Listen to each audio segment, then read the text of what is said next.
ഭാര്യമാരെ കെട്ടിപ്പിടിച്ച് ഉറങ്ങുന്ന ഭർത്താക്കന്മാരാണോ? ആണെങ്കിൽ കൊള്ളാം. അല്ലാത്തവര് ഇന്ന് തൊട്ട് രാത്രി ഉറങ്ങുമ്പോൾ മുഴുവനും ഭാര്യയെ കെട്ടിപ്പിടിച്ച് കിടന്ന് ഉറങ്ങിക്കോ എന്ന് ഞാനല്ല പറയുന്നത്. പല ലൈഫ് കോച്ചുകളും അവർ ഒരുപാട് റിസർച്ച് നടത്തിയിട്ട് കണ്ടുപിടിച്ചൊരു കാര്യമാണ്. ഇങ്ങനെ കിടന്നുറങ്ങുമ്പോൾ, അതായത് ഭാര്യയെ കെട്ടുപിടിച്ച് കിടന്നുറങ്ങുമ്പോൾ അല്ലെങ്കിൽ ഭാര്യ ഭർത്താവിനെ കെട്ടുപിടിച്ച് കിടന്നുറങ്ങുമ്പോൾ ഒടുക്കത്തെ ഹോർമോണൽ ചേഞ്ച് ആണ് സംഭവിക്കുന്നത് എന്നാണ് പറയുന്നത്. അപ്പോൾ ഈ ഹോർമോണൽ ചേഞ്ചസ് വരുമ്പോൾ നമ്മളുടെ സ്ട്രെസ് ഉണ്ടല്ലോ, 50% ഓഫ് സ്ട്രെസ് അതുവഴി തന്നെ ഇല്ലാതെയാവും എന്നാണ് പറയുന്നത്. ഇനി സ്ട്രെസ് എന്ന് പറയുന്നത് പലതരത്തിലുള്ള സ്ട്രെസ്സസ് ആവാം.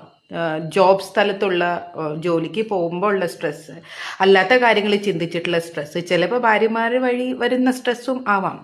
അപ്പോൾ ഇതുപോലെ സ്ട്രെസ്സ് നമ്മളുടെ കുറയാനും, അതുമാത്രമല്ല ഹസ്ബൻഡ് വൈഫും തമ്മിൽ പല ഡിഫറൻസസ് ഉണ്ടാവും, ഒപ്പീനിയൻ ഡിഫറൻസസ് ഉണ്ടാവും.